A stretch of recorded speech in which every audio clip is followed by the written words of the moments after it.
लोग जो moving charge and magnetism chapter चल रहा है हम लोग का, उसमें हम लोगों ने पिछले लेक्चर में पढ़ लिया था कि बैट से लॉ पढ़े थे उसके पिछले में, और एम्पियर सर्किट लॉ के कारण तुमको जो है मैग्नेटिक फील्ड का वैल्यू क्या होता है, सोलेनॉइड टोरॉइड, इन सबों के बारे में हम लोगों ने मैग्नेटिक फील्ड कैसे निकाला जाता है इन सबों के बारे में पिछले लेक्चर में पढ़ा था। तो मैग्नेटिक फील्ड तो वैल्यू निकालने के लिए सीख गया।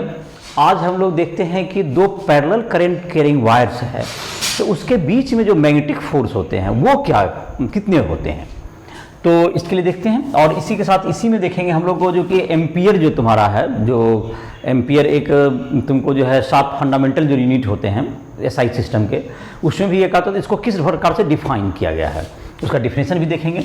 और फिर आगे तुमको इसमें देखेंगे इसका टॉर्क का वैल्यू क्या होगा, दो करंट कैरिंग कॉइल को अगर एक्सटर्नल मैग्नेटिक फील्ड में रखा जाए, तो इन सबों की चर्चा करेंगे आगे। तो आज हम लोग का देखते हैं, पहले है तुमको force between two long current. जैसे कि देखते हो बिजली का तार है, वहाँ पर करंट रहता है और अर्थ का मैग्नेटिक फील्ड भी वहाँ पर एक्ट करता है, तो उसके बीच में कितना फोर्स लगता है ये देखते हैं। मैग्नेटिक फोर्स मान लो दोनों में करंट जो है तुमको पैरेलल है और एक एंटी पैरेलल हो सकता था, तो एक में करंट I1 है, एक में करंट I2 है, दोनों के बीच में डिस्टेंस D रखा गया है। टू लॉन्ग करंट करेंगे, लॉन्ग वायर है, ये लॉन्ग वायर है दोनों, तो लॉन्ग वायर के बीच में डिस्टेंस D है और दोनों में करंट कितना है, I1 and I2 current carry करता है ये। तो इन दोनों के बीच में जो मैग्नेटिक फोर्स है वो क्या एक्ट करेगा, तो मैग्नेटिक फोर्स हम लोग जो देखे हैं कि किसी करंट कैरिंग वायर पर जो एक्ट करता है वो होता है F equals to I L cross B. Magnetic force is equal to I L cross B, तो करंट इंटू लेंथ और इनटू मैग्नेटिक फील्ड। तो इसके कारण फर्स्ट वायर के कारण, जैसे इसका जो कोई भी पॉइंट इसके ले लें, यहाँ पे मैग्नेटिक फील्ड निकालें, या इसका उल्टा भी कर सकते हैं हम लोग। तो मान लेते हैं कि फोर्स पहला वायर के कारण दूसरे वायर के किसी पॉइंट पर, जो कि लॉन्ग वायर है, तो लॉन्ग वायर के कारण मैग्नेटिक फील्ड जो कि निकाले थे हम लोग एम्पियर सर्किट लॉ में, ये याद भी होगा तुम्हें। लॉन्ग वायर अगर इसमें I1 करंट है, इससे D डिस्टेंस पर कोई पॉइंट मान लेते हैं यहाँ पर है, तो इस पर मैग्नेटिक फील्ड क्या होगा, तो यहाँ पर जो मैग्नेटिक फील्ड का वैल्यू होता है B equals to mu naught current that is I1 by 2 pi D। और डायरेक्शन के लिए क्या था, ये तुम्हारा क्या होगा, magnetic field due to current carrying wire, मतलब कि magnetic field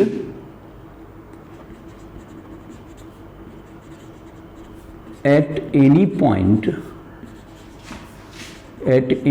point on wire carrying current I2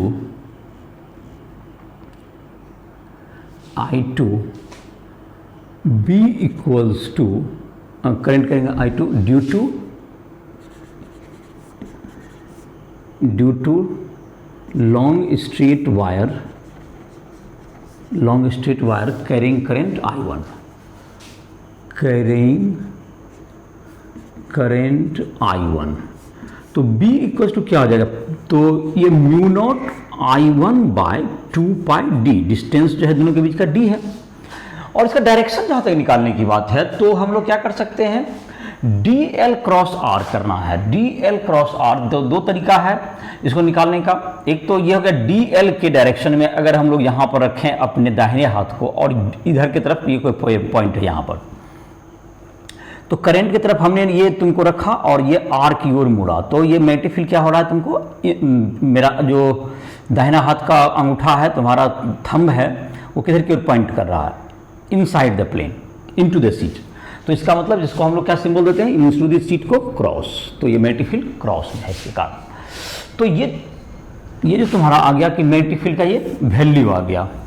अब है इसके कारण, इस मैग्नेटिक फील्ड के कारण इस वायर के लेंथ DL पर क्या फोर्स लगेगा, लिख लेते हैं।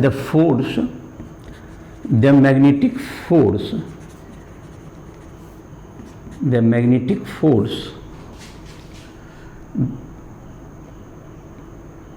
DF on wire of length DL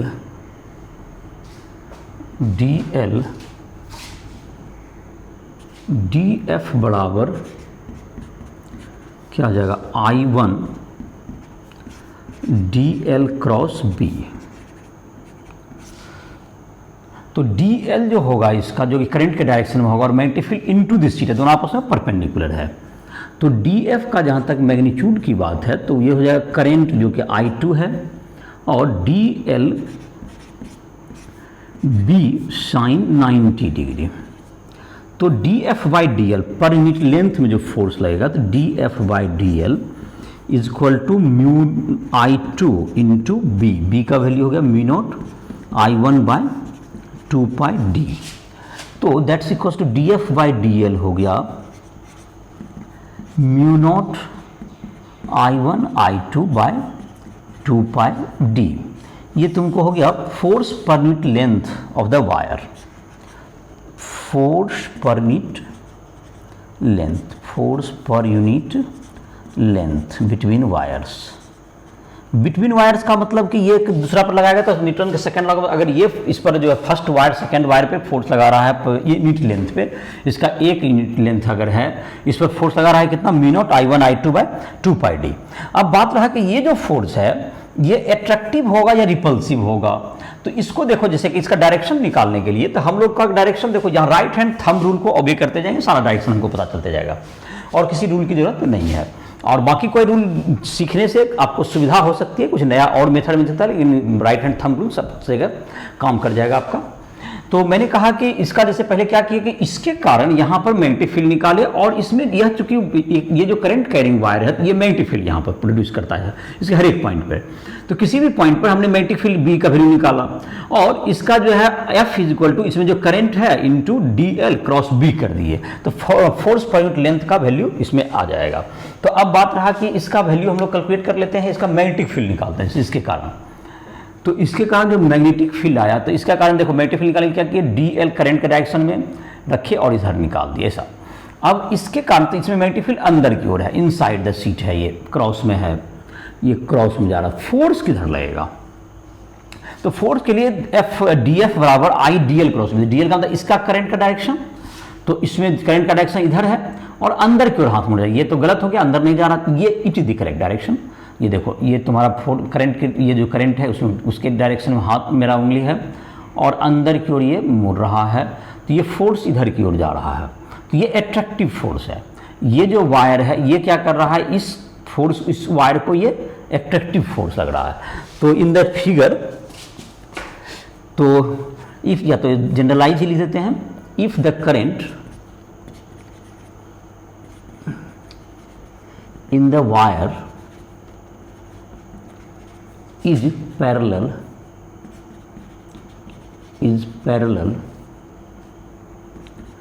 the force is attractive and if it is anti-parallel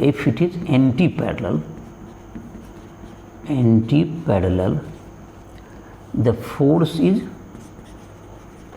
repulsive, force repulsive होगा। तो ये तुमको जब एंटी पैरेलल होगा तो फोर्स, ये जो कि उसके विपरीत है, देखो जैसे like charge attract repel each other, यहाँ पे लाइक जो करंट है वो अट्रैक्ट ईच अदर है, ये जस्ट उसके अपोजिट है। और अनलाइक करंट अगर नॉन पैरेलल है तो वो क्या करेगा, रिपेल करेगा। तो ये तुमको उसके विपरीत है। ध्यान रखोगे कि जो चार्ज के दृष्टिकोण से देखेंगे तो लाइक चार्जेज क्या था, अट्रैक्ट ईच अदर, यहाँ पर रिपेल ईच अदर, यहाँ पर है लाइक करंट जो है, दो पैरेलल करंट है तो ये एक दूसरे को अट्रैक्ट कर रहा है। और दूसरा तरीका इसका निकालने का ये भी था कि आप इसके कारण यहाँ पर मैग्नेटिक फील्ड निकालते और इसमें फोर्स का डायरेक्शन निकालते। तो जैसे कि यहाँ पर देखो, इसके कारण अगर हमको मैग्नेटिक फील्ड का डायरेक्शन निकालता इस पॉइंट पे, तो मेरा हाथ को ऐसे रखना पड़ता, DL करंट के डायरेक्शन में है, इधर की ओर उंगली मुड़ रहा है जो कि दूसरा वायर का पॉइंट है, पोजीशन वेक्टर। तो ये तुम्हारा क्या होगा, अंगूठा चला गया ऊपर की ओर। अब इसमें करंट इधर है और जाना चाहिए ऊपर, देखो ऐसे रखना होगा इसमें।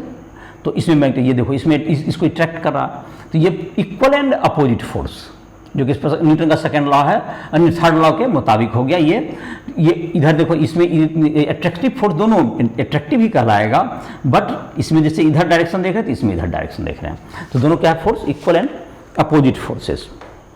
तो ये तुम्हारा ये वैल्यू हो गया। तो फोर्स पर यूनिट लेंथ का। तो यही है तुम्हारा इसका। जहाँ तक कि अब एम्पियर के डिफिनेशन की बात हो गई, ये फार्मूला याद करोगे, फोर्स पर यूनिट लेंथ क्या होगा, mu naught I1 I2 by 2 pi D. तो काफ़ी इजी है, मैग्नेटिक फील्ड एक का निकाले, दूसरे के लेंथ से मतलब डीएल लेंथ पे निकाल दिए और फिर उसको डिवाइड करके उसका फोर्स निकल गया। तो अब है इसका एम्पियर का क्या डिफिनेशन होगा। अब एम्पियर का अगर डिफिनेशन बनाना चाहेंगे, definition of SI unit ampere, चलिए यहाँ पर मैं लिख देता हूँ, यहाँ पर definition of SI unit ampere. ये एम्पियर का क्या डिफिनेशन है। तो इस फॉर्मूला पर अगर हम लोग डिफिनेशन बनाना चाहेंगे तो dF by D L is equal to mu naught I1 I2 by 2 pi D. तो इसके लिए क्या करते हैं हम लोग, अगर इसके इन दोनों करंट को इफ I1 I2 दोनों को 1 एम्पियर ले लें, if I1 is equal to I2 is equal to n ampere और distance d equals to 1 metre ले लेते हैं, तो dF बाई डी एल क्या हो जाएगा, मिनट का वैल्यू जाहिर है कि 4.10⁻⁻7, I1 I2 1 ampere into 1 ampere by 1 metre into 2 pi. तो ये तुम्हारा 4 पाई कैंसिल आउट हो जाएगा, ये होगा 2 पाई इंटू 10⁻⁻7 न्यूटन पर मीटर। तो इसका डिफिनेशन क्या बना, ये गौर करने की बात है। अगर दो वायर जिसमें कि जिसका कि क्रॉस सेक्शन एरिया जो है पतला होना चाहिए, मतलब थीन होना चाहिए, नेग्लिजिबल क्रॉस सेक्शन एरिया का हो, एक वैक्यूम में 1 मीटर के डिस्टेंस पर रखे जाएं और उसमें इक्वल करंट फ्लो कराया जाए और उसके बीच का जो है तुमको फोर्स पर यूनिट लेंथ अगर 2 × 10⁻⁷ न्यूटन का है, तो that current equal current will be 1 ampere. तो डिफिनेशन क्या बनाएगा, इसको देख सकते हो। तो एम्पियर का क्या डिफिनेशन हुआ, if 2 current carrying wire placed in vacuum which has negligible cross section area, लिख देते हैं डिफिनेशन एम्पियर। तो यहाँ पर लिख देते हैं, जगह है, या इसको तो मिटा भी सकते हैं, यहाँ पर भी लिख सकते हैं। तो इसको नोट डाउन कर सकते हो, अपना नोट डाउन कर लोगे, एम्पियर का डिफिनेशन लिख लो। तो यहाँ पर हो जाएगा तुम्हारा कि 2 करंट कैरिंग वायर है जिसका भी क्रॉस सेक्शन एरिया क्या हो जाए, नेग्लिजिबल हो जाए, और उसको जब कि हम लोग क्या करते हैं एक दूसरे के करीब रखेंगे तो दोनों के बीच में जो अट्रैक्शन फोर्स लगेगा 2 × 10⁻⁷ न्यूटन पर मीटर का, तो that equal current will be called 1 ampere. तो इसको डिफिनेशन कुछ इस ढंग से हो गया।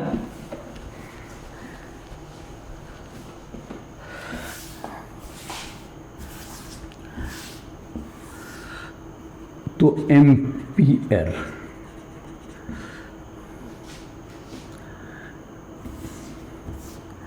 Equal current flowing in parallel current carrying wire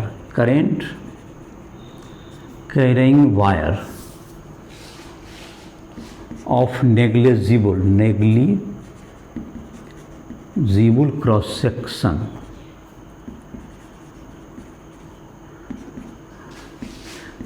placed at a separation of 1 meter is in vacuum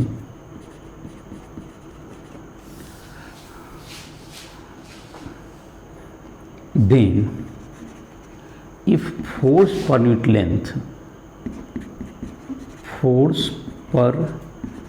unit length between the wires is 2 × 10⁻⁷ Newton per meter, the equal current in wire is 1 ampere. तो अगर दो current carrying wire में equal current जाए, दोनों को 1 metre separation पर रखें और नेग्लिजिबल क्रॉस सेक्शन एरिया का हो, और दोनों के बीच में 2 × 10⁻⁷ न्यूटन पर मीटर का फोर्स लग रहा हो, तो दोनों के बीच में जो 2 × 10⁻⁷ न्यूटन पर मीटर का फोर्स लग रहा हो, तो उसका बीच में जो कि तुमको जो इक्वल करंट का वैल्यू होगा वो होगा 1 एम्पियर का। इक्वल करंट का वैल्यू 1 एम्पियर का होगा। तो ये हो गया तुम्हारा, इसका वैल्यू हो गया। अब है इसके बाद है तुम्हारा, अब ये जो टॉपिक तुम्हारा है इसको डिफिनीशन हो गया एम्पियर का, और तुमको करंट उसका डायरेक्शन जो है याद होगा कि फोर्स अगर तुमको अगर डायरेक्शन जो करंट का डायरेक्शन अगर क्या है, दोनों पैरेलल है, करंट अगर तुमको पैरेलल है तो फोर्स क्या होता है इसमें अपोजिट, जैसे इक्वल का लाइट चार्ज में क्या होता था रिपल्सन, लेकिन यहाँ क्या होता है एट्रैक्शन, अपोजिट उसका उल्टा होता है। और लाइट जब करंट का डायरेक्शन एंटी पैरेलल हो जाए तो यहाँ पे हो जाएगा एंटी पैरेलल में फोर्स हो गया रिपल्सिव। तो ये होगा तुमको। एक और चीज इसमें देख लेते हैं हम लोग, torque on current carrying loop, एक टॉपिक इसमें है। जैसे कि हम लोग का फैन जैसे है, वहाँ भी टॉर्क लगता है, तभी वह जो है क्या होता है ब्लेड उसका रोटेट करता है, जिसके आधार पर हम लोग का फैन भी वर्क करता है। और तो इसमें देखते हैं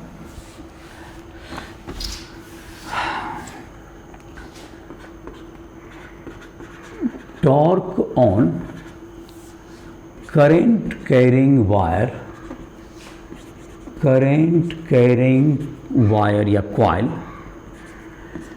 placed in external field, external magnetic field, external magnetic field.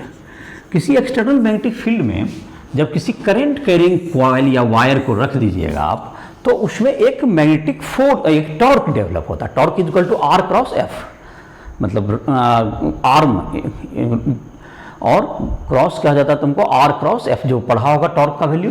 तो यहाँ पर जैसे कि एक हम लोग रेक्टेंगुलर एक कॉइल पहले सोचते हैं जिसका कि लेंथ L है और ब्रेड्थ B है। इसका लेंथ L हो गया और इसका ब्रेड्थ B हो गया। इसका लेंथ L, ब्रेड्थ B। तो इसमें जो तुम्हारा है, इसमें मैग्नेटिक फील्ड तुमको इसमें जो है कैरी कर रहा है B, मैग्नेटिक फील्ड इसमें B है। और करंट जो इसमें जा रहा है, मान लेते हैं कि I करंट फ्लो कर रहा है, इसमें I करंट जा रहा है,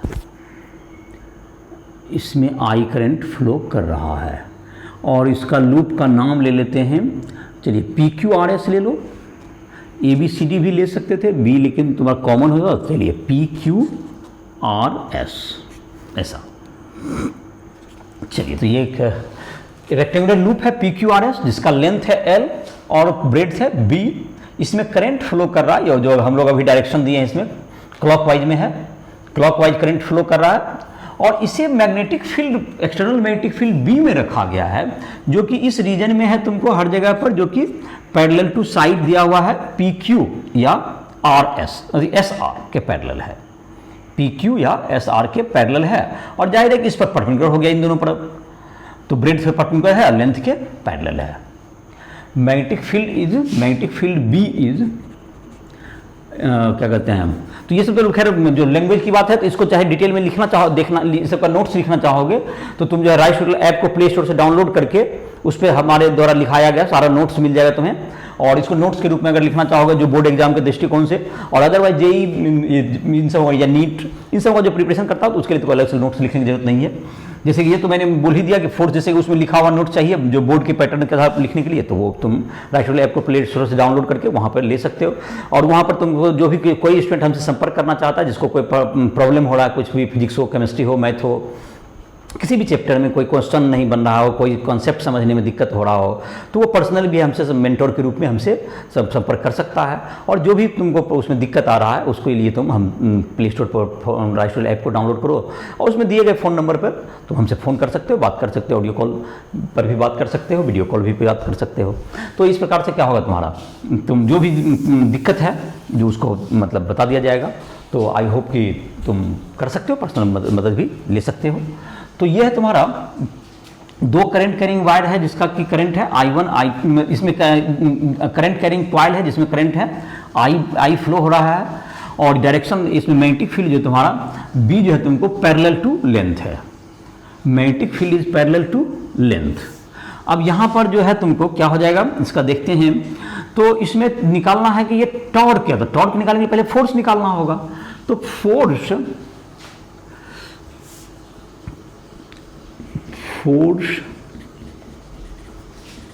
ऑन पी क्यू,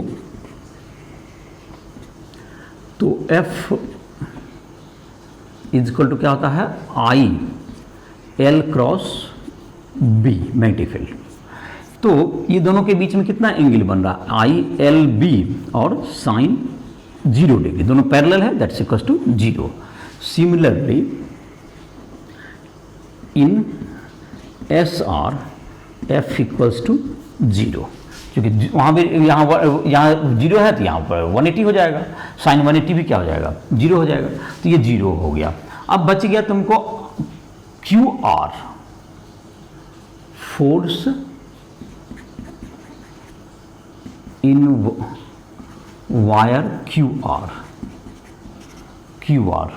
तो F इक्वल्स टू क्या हो गया IB क्रॉस B, तो इसमें तुमको IBB साइन 90 हो गया ये, तो that equals to IBB।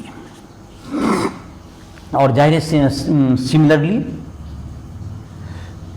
Similarly SP में फोर्स हो जाएगा IBB। जहाँ तक इसके डायरेक्शन की बात है, जिसको हम लोग डायरेक्शन निकाल लेते हैं, तो ये देखते हैं इसमें तो फोर्स तुम्हारा क्या हो गया, इसमें 0 हो गया F, और इसमें तुमको हो गया IBB। और फोर्स का डायरेक्शन क्या होगा, डायरेक्शन लिख लेते हैं इसमें, फिर इसमें भी डायरेक्शन देख लेते हैं। तो जाहिर है कि इसमें तो 0 हो गया, तो इसमें तो कोई फोर्स ही नहीं है, F इक्वल्स टू इसमें 0, और यहाँ भी क्या हो गया F इक्वल्स टू 0। और इसमें जो फोर्स लग रहा होगा वो क्या होगा इसका देखते हैं।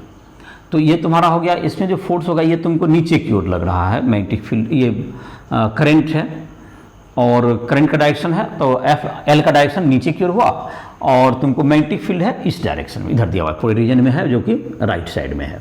तो ये तुम्हारा क्या हो जाएगा, तो ये तुम्हारा इस ढंग से हो गया, तुम्हारा ये फोर्स किधर जाता हुआ दिख रहा है, ऊपर की ओर जा रहा है। देखो जैसे कि करंट L की तरफ रखे और मैग्नेटिक फील्ड जो कि आगे की ओर है इसे घुमा दिए, तो ये कहाँ जा रहा है, F का वैल्यू किधर जा रहा है, अपवार्ड द प्लेन। और इसमें देखते हैं क्या होता है, इसमें देखते हैं, इसमें जैसे तुम्हारा इसके करंट की तरफ रखेंगे और फोर्स किधर, तो डाउन द प्लेन जा रहा है, मतलब एक में जा रहा है, तुमको ये फोर्स का डायरेक्शन जा रहा है अप द प्लेन, मतलब कि IBB जा रहा है, इसमें तुमको डॉट में जा रहा है और इसमें जा रहा है क्रॉस में। तो ये दोनों तुम्हारा हो गया। यहाँ पर अगर इस पिक्चर को हम लोग लिखें, अब पूरा फोर्स को यहाँ पर दिखाएं, तो इसमें दोनों में तो 0 हो गया, इसका तो फोर्स खत्म हो गया। यहाँ पर एक फोर्स जो इस वायर में लग रहा है, एक फोर्स लग रहा है तुमको किधर की ओर, यहाँ पर फोर्स लग रहा है तुमको एक फोर्स जो कि क्रॉस में है, that force is equal to IBB। और एक दूसरा फोर्स है यहाँ पर जो कि डॉट में लग रहा है यहाँ पर, दैट इज IBB। दो इक्वल एंड अपोजिट फोर्सेस है, सेपरेटेड बाय डिस्टेंस, देन ये क्या फॉर्म कर रहा है, ये दो इक्वल और अपोजिट फोर्स है, तो ये कपल जिसको कहते हैं हम लोग। और ये इसका जो मैग्नेटिक, इसका जो टॉर्क होगा इसके द्वारा, मोमेंट जो होगा, तो यहाँ पर क्या हो गया, 2 इक्वल एंड अपोजिट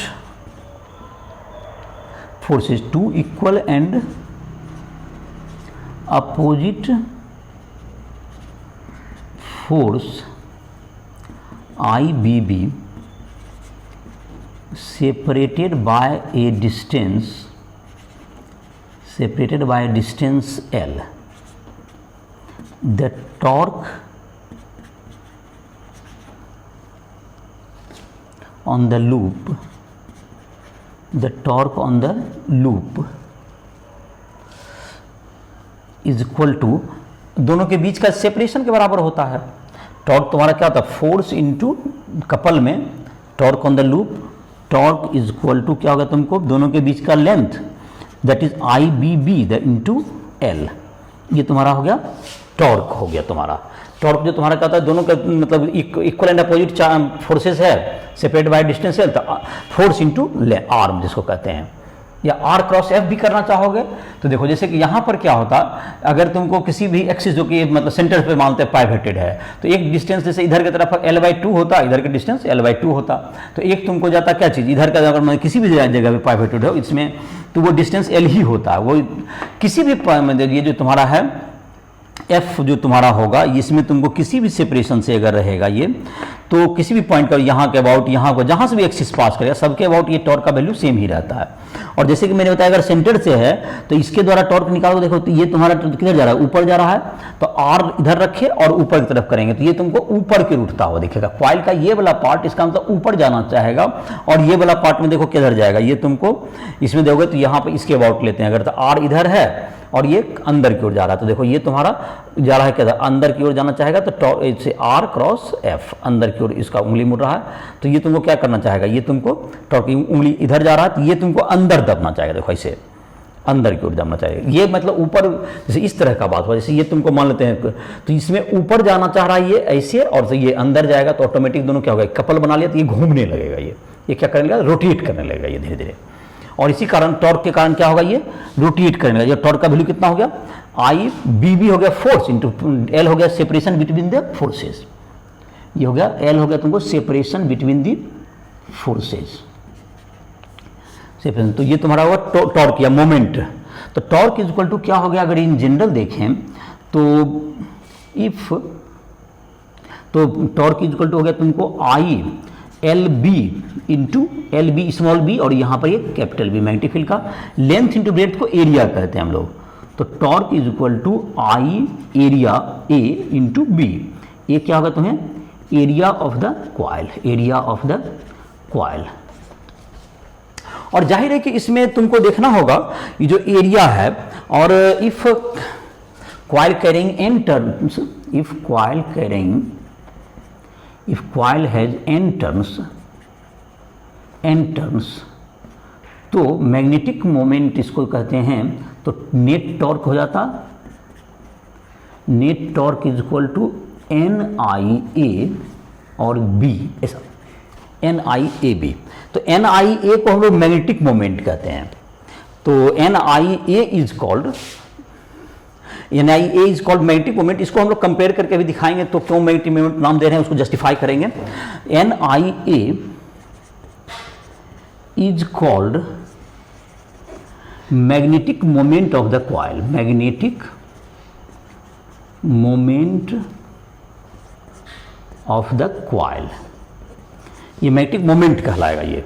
तो टॉर्क का वैल्यू तुम्हारा, इसका जो डायरेक्शन के मुताबिक अगर देखेंगे तो मैग्नेटिक मोमेंट का डायरेक्शन, तो मैग्नेटिक मोमेंट का सिंबल इस जो तुम्हारा एनसीईआरटी बुक में दिया हुआ है, स्मॉल एन एम करके दिया हुआ है, एन आई ए, और एस सी के बुक में इसको म्यू लिखता है, ये एक वेक्टर क्वांटिटी है एन आई ए। तो मैग्नेटिक कॉइल क्या होता है, तुमको इसको एरिया वेक्टर के डायरेक्शन देते हैं, ये वेक्टर क्वांटिटी, मैग्नेटिक मोमेंट एक वेक्टर क्वांटिटी हमने डिफाइन किया, m is equal to N I A. और डायरेक्शन के अनुसार से देखेंगे तो इसका जो डायरेक्शन लिया गया है, इसका डायरेक्शन को लेने के लिए क्या करेंगे कि ये जो तुमको है कॉइल के क्रॉस परपेंडिकुलर लिया जाएगा। इसका एरिया वेक्टर डायरेक्शन तो जानते ही होंगे, तो एरिया वेक्टर क्या होता है, परपेंडिकुलर टू दी प्लेन होता है, जो तुमको गॉस थ्योरम में भी बताया गया होगा। तो एरिया वेक्टर तुम्हारा परपेंडिकुलर टू दी प्लेन होगा, तो इसका वेक्टर का डायरेक्शन यहाँ पे जो डिफाइन के लिए क्या करते हैं, राइट हैंड थंब रूल के मुताबिक इसको निकाल सकते हैं। अपने दाहिने हाथ को कॉइल के सेंटर पर रख के करंट के डायरेक्शन में हाथ को घुमा दीजिए, तो ये जो तुमको डायरेक्शन अंगूठा का किधर जा रहा है, अंदर की ओर, तो the direction of area vector is perpendicular to the plane. And direction ज्ञात करने के लिए क्या कीजिए, आप अपने दाहिने हाथ को क्या कीजिए, करंट के डायरेक्शन में कर्ल करें, तो अंगूठा जिधर जाएगा that will be taken positive direction, the direction of A. तो डायरेक्शन ऑफ ए डिफाइन करने के लिए क्या किया गया,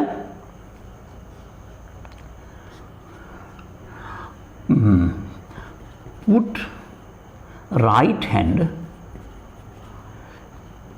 in the middle of in the middle of coil, in the inside the coil, कह सकते हैं inside the coil and turn in the direction of current, turn in the direction of current, the thumb, the stretched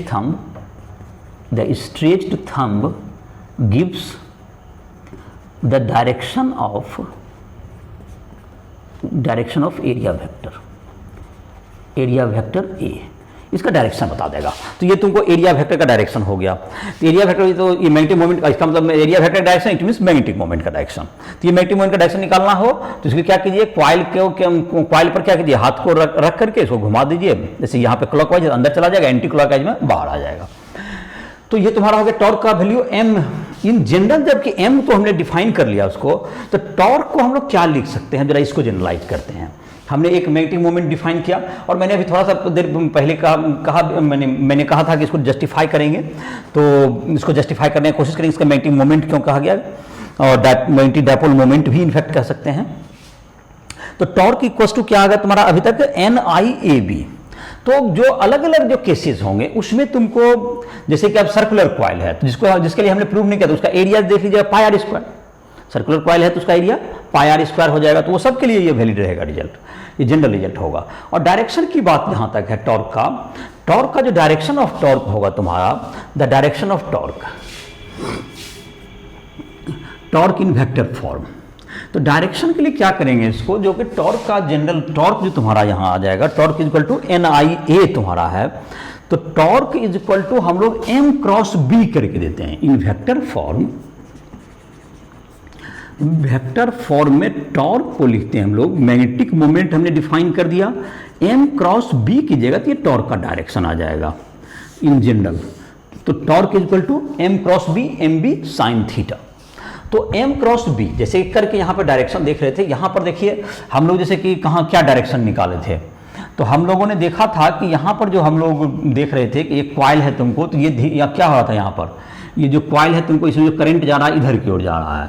तो इसमें जो torque यहाँ पे centre के about इसमें फोर्स लग रहा है किधर की ओर, तुमको IL क्रॉस B, तो ये फोर्स अंदर की ओर था इसमें। और यहाँ के अबाउट अगर टॉर्क लें तो R इधर है और हमारा ये देखो अंगूठा किधर जा रहा है, ये ऊपर की ओर जा रहा है, ऐसे जा रहा है। तो करंट के मतलब क्या रख दिए, R और फोर्स है तुम्हारा, सॉरी फोर्स है इसमें अंदर की ओर है, हाँ ऐसे। तो ये तुमको आ रहा है अंदर की ओर फोर्स है, तो इसलिए ये अंगूठा ये सही है, इधर की तरफ आ रहा है और ये साइड में। और M क्रॉस B करेंगे, देखो M क्रॉस B भी यही आएगा। M का डायरेक्शन किधर हो गया, इसको राइट हैंड को ऐसे ये अंदर की ओर गया, तो M का डायरेक्शन हो गया अंदर की ओर, मैग्नेटिक फील्ड है राइट साइड में। तो देखिए, तो अपने दाहिने हाथ को हमने अंदर की ओर रखा और जो कि मैग्नेटिक मोमेंट का डायरेक्शन हुआ, और मैग्नेटिक फील्ड की ओर हाथ को मोड़ा, देखिए अंगूठा इधर जा रहा है। तो दोनों टाइप में देखिए फोर्स R क्रॉस F कीजिए या M क्रॉस B कीजिए, क्या होगा, बराबर आएगा। तो इसका मतलब ये डायरेक्शन के साथ ये लिखने के लिए अगर परपेंडिकुलर है तो साइन 90 हो जाएगा, नहीं तो साइन थीटा, जो भी होगा M और B। M मतलब वेक्टर एरिया का डायरेक्शन, ध्यान रहे वेक्टर एरिया का direction perpendicular to the plane होता है, और क्लॉकवाइज में इनसाइड द प्लेन और एंटी क्लॉकवाइज में आउटसाइड द प्लेन। ये तुम्हारा हो गया। तो इन जनरल हम लोग लिख सकते हैं torque is equal to M cross B। इस रिजल्ट को अगर हम लोग देखें तो इस रीजन को, तो टॉर्क का तुम्हारा वैल्यू आ गया M क्रॉस B। तो इसमें डायरेक्शन का ध्यान रखना होता है, 3 डायमेंशन में चला जाता है, तो थोड़ा सा इसको डायरेक्शन को इमेजिन करने के लिए सीखो, जहाँ दिक्कत हो तो हमसे संपर्क कर सकते हो। तो ये तुम्हारा अगर torque equal to M cross B। अब हम लोग यहाँ पर जो है कंपेयर करें डायपोल, तुमको डायपोल क्यों नाम दिया गया उसके बारे में देखते हैं। If magnetic electric dipole is placed in external electric field, तो टॉर्क इज इक्वल टू होता था, चैप्टर 1 में पढ़ाई हुई होगी, चैप्टर 1 में देखोगे तो P क्रॉस E। ये torque P cross E, it is very similar. ये टॉर्क इन इलेक्ट्रिक डायपोल जिसमें कि ये तुम्हारा सिमिलर है तुम्हारा, वहां पर 2 चार्ज होता था, तो डायपोल मोमेंट क्या होता था, charge into separation between the, इसको P को कहते थे हम लोग इलेक्ट्रिक डायपोल मोमेंट कहते हैं। ये है तुम्हारा इलेक्ट्रिक डायपोल मोमेंट, ये इलेक्ट्रिक डायपोल मोमेंट या डायपोल मोमेंट ऑफ डायपोल। तो डायपोल का ये डायपोल मोमेंट कहलाता था, और ये एक्सटर्नल इलेक्ट्रिक फील्ड है, और एक्सटर्नल इलेक्ट्रिक फील्ड, ये एक्सटर्नल इलेक्ट्रिक फील्ड है। और यहाँ पर उसी के से तुलना करें तो ये तुमको m तुम्हारा क्या है, m यहाँ पर इसको भी क्या कहा गया है, इसको भी मैग्नेटिक मोमेंट m क्रॉस भी बिल्कुल सिमिलर है रिजल्ट तुम्हारा। और इसी तरह के और भी सिमिलर रिजल्ट्स की हम लोग उम्मीद कर सकते हैं, जैसे कि मैग्नेटिक फील्ड वगैरह में भी निकालने में। तो डायपोल है तुम्हारा, जैसे कि इसी तरह के सिमिलरिटी का हम लोग उसके द्वारा विश्लेषित हो, इसको भी क्या कहते हैं हम लोग, ये तुम्हारा हो गया, ये मैग्नेटिक डायपोल की तरह काम कर रहा है ये एक तरह से। तो m बराबर, इसीलिए NIA को क्या डिफाइन किया गया है यहाँ पर, एक डायपोल मोमेंट। यहाँ से कंपेयर करके देख सकते हो दोनों से रिजल्ट क्या है, बिल्कुल सिमिलर है। और इसी का चर्चा को हम लोग अगर आगे बढ़ाएं टॉर्क का, तो और सिमिलरिटीज़ को देखें तो इसका सिमिलरिटीज को इसका मोशन की भी चर्चा करेंगे थोड़ा देर में। इसका टॉर्क जब लगेगा किसी का तो वो जाहिर है रोटेट करेगा, तो उसका एंगुलर एक्सीलरेशन क्या होगा, और वह किसी अगर जगह पर है तो वो अगर फ्रीली घूम रहा है तो घूमते रहेगा, और अगर थोड़ा सा देर के बाद खत्म हो जाता है तो SHM में भी आएगा। तो इन सब की चर्चा हम लोग थोड़ी देर में करते हैं, इसके मोशन को और डिटेल में देखेंगे। तो टॉर्क जब लग रहा है जाहिर है कि ये एंगुलर मोशन में रहेगा, सर्कुलर पाथ पे, ये तुमको इस ढंग से क्या कर रोटेट करना चाहेगा। टॉर्क किसी बॉडी को रोटेट करता है। तो टॉर्क तुम्हारा, और नेट फोर्स जीरो हुआ, ये ध्यान रहे। नेट फोर्स चूंकि जितना ऊपर की ओर फोर्स लगता है उतना ही फोर्स आपका नीचे की ओर है, और इन दोनों में जीरो है, तो नेट फोर्स जो होता है वो जीरो।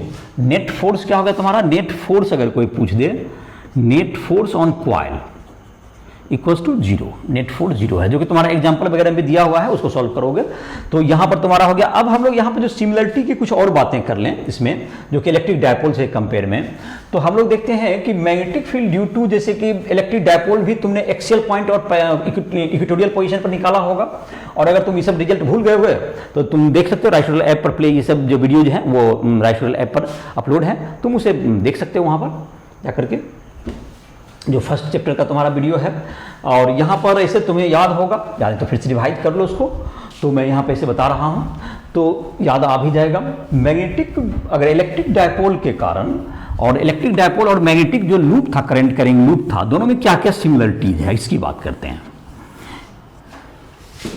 अभी तो हमने देखा था कि एक्सटर्नल फील्ड में जो टॉर्क रखा हुआ है तो वो बिल्कुल एक जैसा दिख रहा है, और इसी तरह की बात करते हैं इलेक्ट्रिक डायपोल के कारण, और हम लोग मैग्नेटिक कॉइल की करंट कैरिंग कॉइल के कारण हमने मैग्नेटिक फील्ड भी कैलकुलेट किया है। तो मैग्नेटिक फील्ड भी कैलकुलेट किया, तो उसका भी चर्चा करते हैं, देखते हैं। इलेक्ट्रिक फील्ड, पहले इसकी रिजल्ट को लिखते हैं। Electric field at axial point due to electric dipole, electric dipole में होता था, तुमको इसे फिगर भी थोड़ा सा -q और +q चार्ज यहाँ होता था, इसके बीच का डिस्टेंस d है, और इसके सेंटर से एक ओप से अगर ये P पॉइंट है तुमको, जो कि यहाँ से r डिस्टेंस हुआ करता था, जो कि बहुत बड़ा r डिस्टेंस पर, तो यहाँ पर क्या होता था, ये पॉइंट का यहाँ पर जो इलेक्ट्रिक फील्ड का वैल्यू होता था E दैट्स इक्वल्स टू 1/4πε0, ये तुम्हारा कांस्टेंट होता था, इंटू 2p/r³, ऐसा 2p/r³। ये इलेक्ट्रिक डायपोल का ये रिजल्ट है। हम लोग मैग्नेटिक डायपोल को देखते हैं। ये इलेक्ट्रिक डायपोल के कारण इलेक्ट्रिक फील्ड का वैल्यू है। तो ये तुम्हारा मैग्नेटिक फील्ड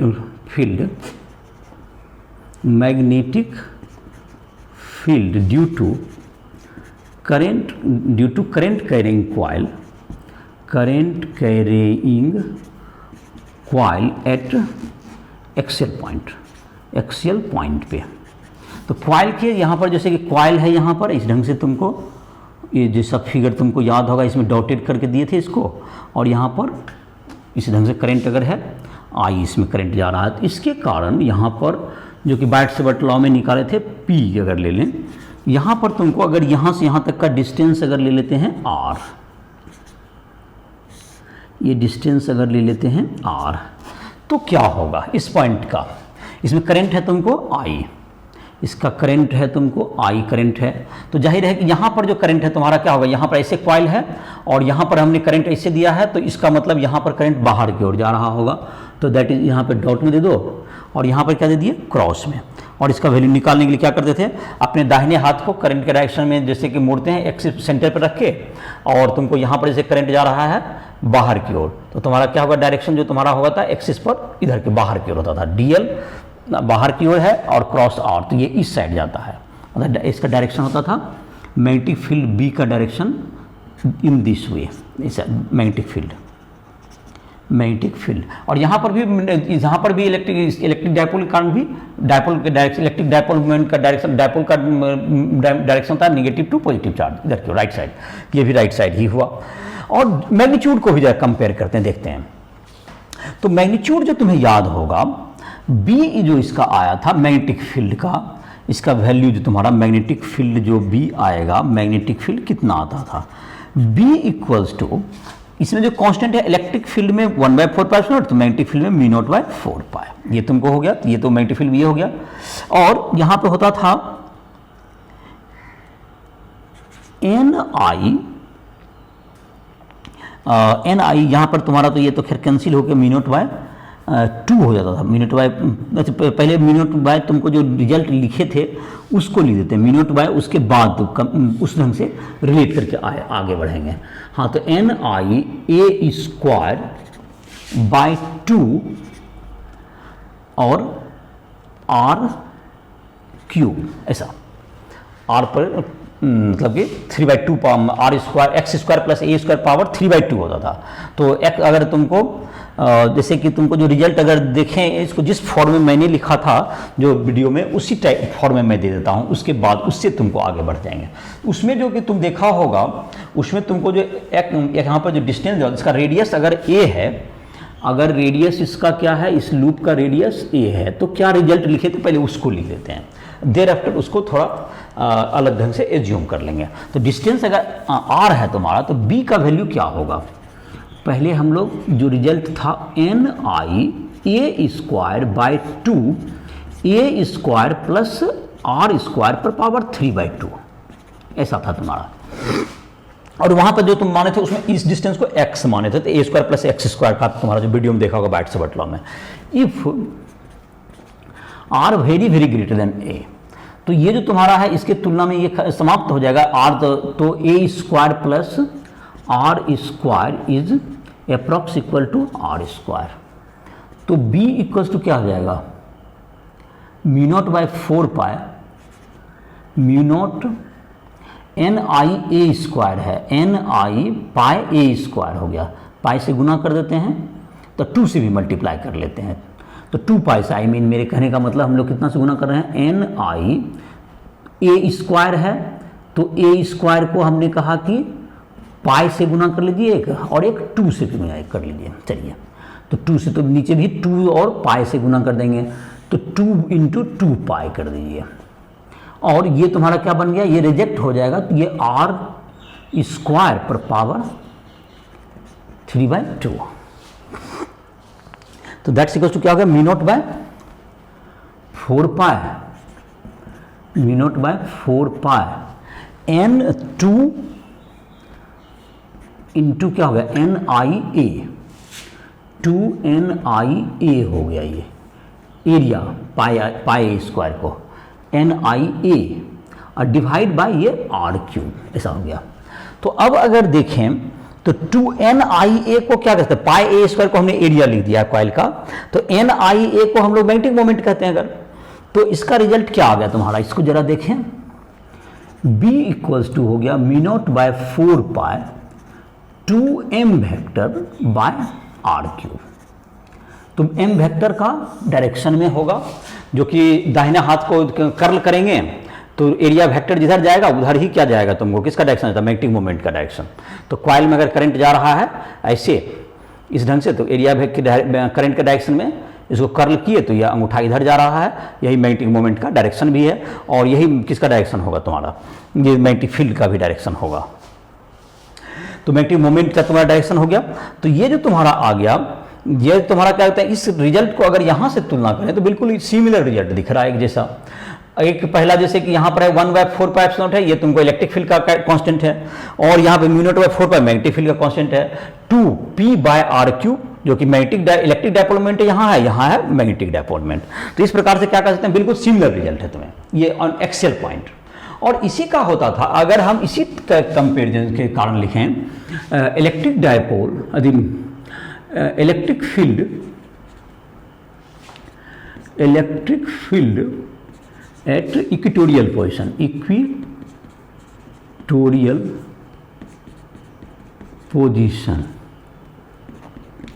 E बराबर क्या जाता है 1/4πε0 -p/r³।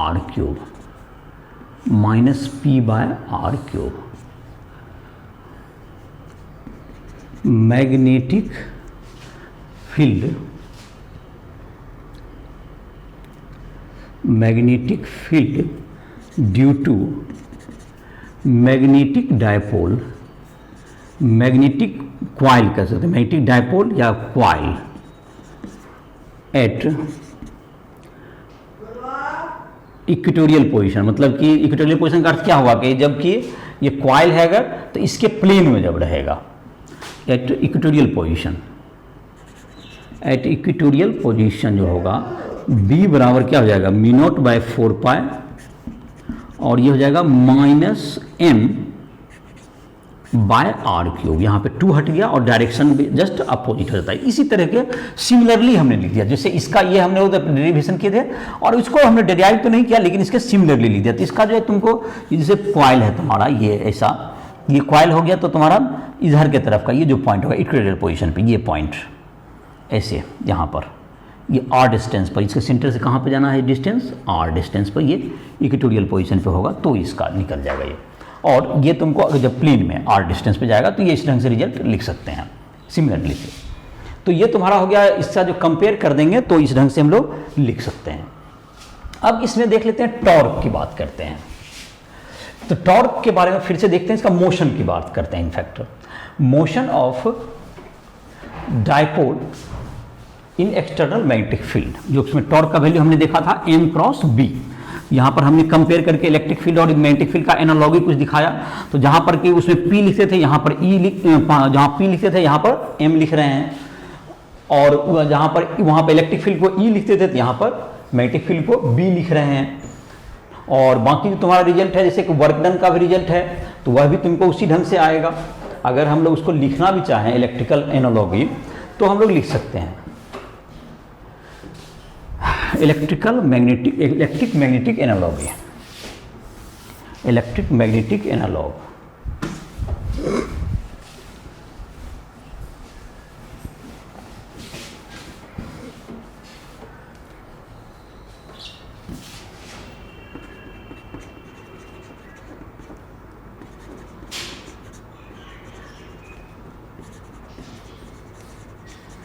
तो ये तुमको दोनों में क्या होगा देखो, जैसे कि इलेक्ट्रिक फील्ड में हम लोग लिखते थे इलेक्ट्रिक फील्ड को E, मैग्नेटिक फील्ड को B, इलेक्ट्रिक डायपोल को P, इसमें M। और यहाँ पर जब इसमें एक्सियल पॉइंट पे लिखते थे हम लोग, एक्सियल पॉइंट पे magnetic field E equals to एक कांस्टेंट 1/4πε0 और यहाँ पर 2p/r³। ये यहाँ पे मैग्नेटिक फील्ड हो जाएगा μ0/4π 2m/r³। ये एक्सियल पॉइंट पे हो गया। अब इक्वेटोरियल पॉइंट पे आता है। इक्वेटोरियल पॉइंट पे क्या हो जाएगा, E बराबर हो गया μ0/4π, ये तुम्हारा हो गया -p/r³। तो यहाँ पर B क्या हो जाएगा तुम्हारा, इसको जस्ट वही लिखें तो यहाँ पे μ0/4π इसका जगह लेगा और -m/r³। इसको कहते हैं हम लोग इक्वेटोरियल पोजीशन पर मैग्नेटिक फील्ड या इलेक्ट्रिक फील्ड हो गया। ये दोनों का कंपेयर कर रहे हैं। टॉर्क का वैल्यू होता था, जैसे टॉर्क इज इक्वल टू यहाँ पे क्या ले लेंगे P×E। यहाँ पर टॉर्क क्या आ जाएगा M×B। Very similar. इसमें जो वर्क डन होता था जो कि पोटेंशियल एनर्जी कहते थे, तो पोटेंशियल एनर्जी या वर्क डन, पोटेंशियल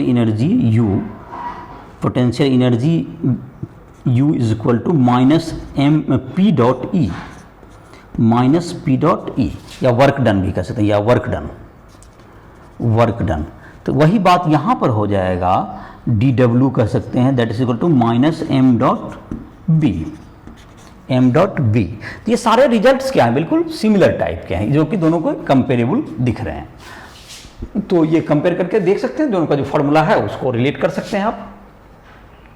जैसे उसमें रिलेट करने के लिए देखा था तुमको, एक में जैसे किए थे एक्सेल वाला में 2 पाई से मल्टीप्लाई डिवाइड कर दिए थे और उसके मुताबिक रिजल्ट को देख लिए थे। और इसका जो देखना चाहोगे तो बाइट से बटलाव का तुम्हारा जो था वीडियो, उसमें तुमने देखा होगा, उसका रिजल्ट वहाँ से कंपेयर करके निकाले। हाँ, बात कर रहे थे हम लोग कि फिर से इसको आते हैं अपने उस सेक्शन पर, मोशन के बारे में। Motion of magnetic dipole in external magnetic field. यहाँ पे एक टॉपिक लिख देते हैं, motion of magnetic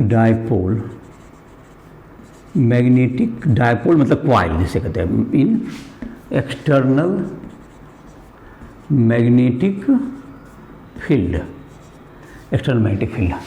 magnetic coil अगर है कोई भी, तो अगर कोई मैग्नेट है तुमको, तो मैग्नेटिक, तो टॉर्क इक्वल्स टू होता है m cross b।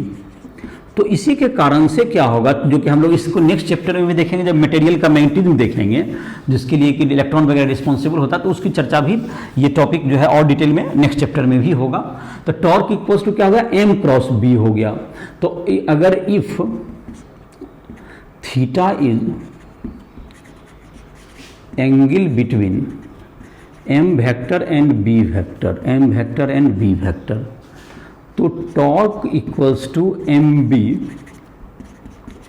Sign theta. तो टॉर्क क्या होता है, I alpha. If theta is small, sine theta approx equals to theta, तो थीटा, और torque equals to I alpha. Torque equals to क्या होता है, torque equals to mb theta. इसको हम लोग क्या लिखते हैं, टॉर्क को I अल्फा भी लिखते हैं, I alpha is equal to mb theta. तो alpha is equal to mb by I theta, और ये तुम्हारा क्या हो गया, ओमेगा स्क्वायर। ये हो गया एंगुलर एक्सीलरेशन, ये हो गया एंगुलर एक्सीलरेशन, और ये हो गया एंगुलर डिस्प्लेसमेंट, ये तुम्हारा हो गया, ये तुम्हारा हो गया ओमेगा स्क्वायर। तो omega square is equal to mb by I, ये हो गया एंगुलर फ्रीक्वेंसी। तो टाइम पीरियड क्या हो जाएगा इसका, तो ये जो मोशन हो गया तुम्हारा, ये ओमेगा स्क्वायर से तुलना करें तो so motion will be alpha, जैसे कि a is equal to direction की जहाँ तक बात है उसका चर्चा भी कर सकते हैं, a बराबर माइनस साइन, वो अपोजिट हो जाएगा, टॉर्क जब लेगा उसके विपरीत जाएगा ये, और मतलब आई मीन टॉर्क के विपरीत का मतलब एंगुलर डिस्प्लेसमेंट के अपोजिट लगेगा। तो टॉर्क, जैसे कि तुमको अगर ये कोई है, मतलब क्वाइल है, क्वाइल को अगर मैग्नेटिक फील्ड में कर देंगे, जो कि मैग्नेटिक फील्ड रहेगा तुमको, जैसे कि ये तुम्हारा मान लेते हैं कि ये मैग्नेटिक फील्ड का डायरेक्शन है, और तुमको कोई क्वाइल है, तुमको इस ढंग से अगर क्या करे, रोटेट करे इस ढंग से, तो इसमें जो तुम्हारा होगा, अगर ये थीटा एंगल है, तो ये तुमको क्या होगा कि ये जो तुम्हारा होगा, जबकि ये राइट साइड डिस्प्लेसमेंट, टॉर्क का डायरेक्शन इधर हो जाएगा, टॉर्क इधर लगेगा, दैट इज अल्फा का डायरेक्शन, और दोनों अपोजिट होगा। Alpha and theta are oppositely directed, alpha and theta is oppositely directed, and क्या होगा तुमको, and parallel and proportional to each other, and proportional to each other. So the motion of coil is in SHM, इसलिए motion क्या रहेगा, ये SHM में रहेगा।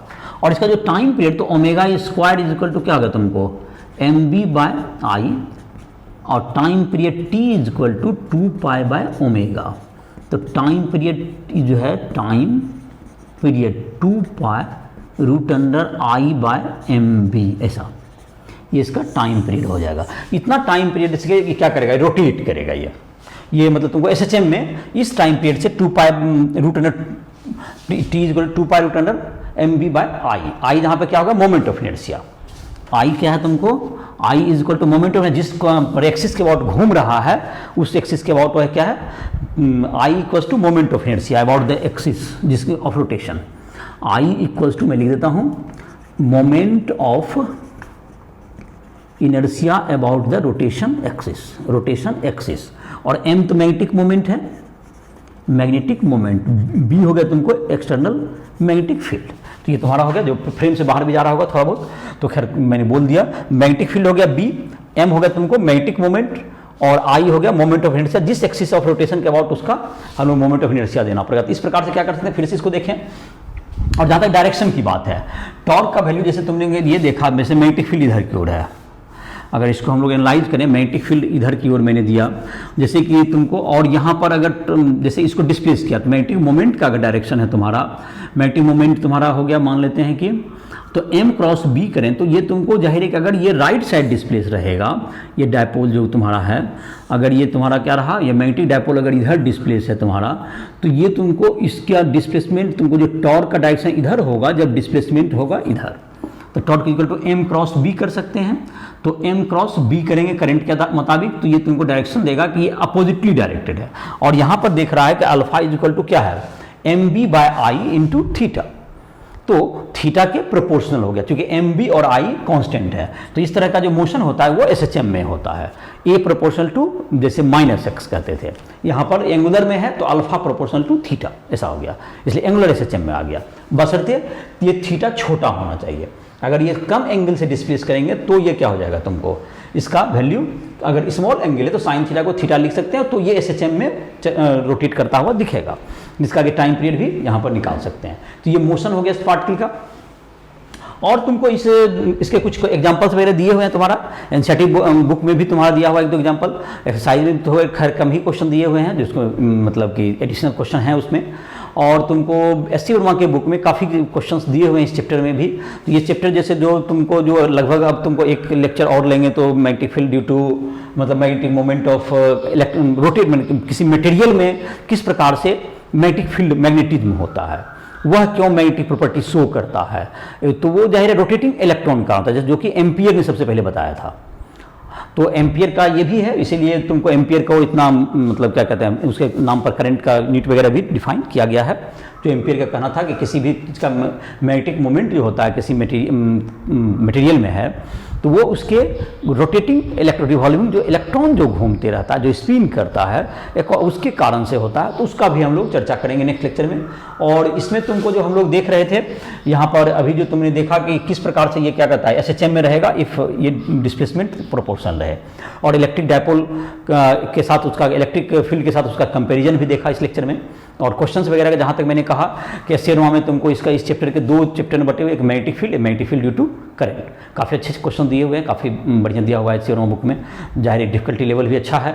तो आई होप कि तुम बना सकते हो उसको। जहाँ भी दिक्कत होगा तुम राइफल ऐप के माध्यम से हमसे संपर्क कर सकते हो, प्ले स्टोर से उसको डाउनलोड करो, और जो भी तुमको दिक्कत आ रहा है तुम हमसे मदद ले सकते हो पढ़ाई में। और इसी के साथ इस लेक्चर को समाप्त कर रहे हैं।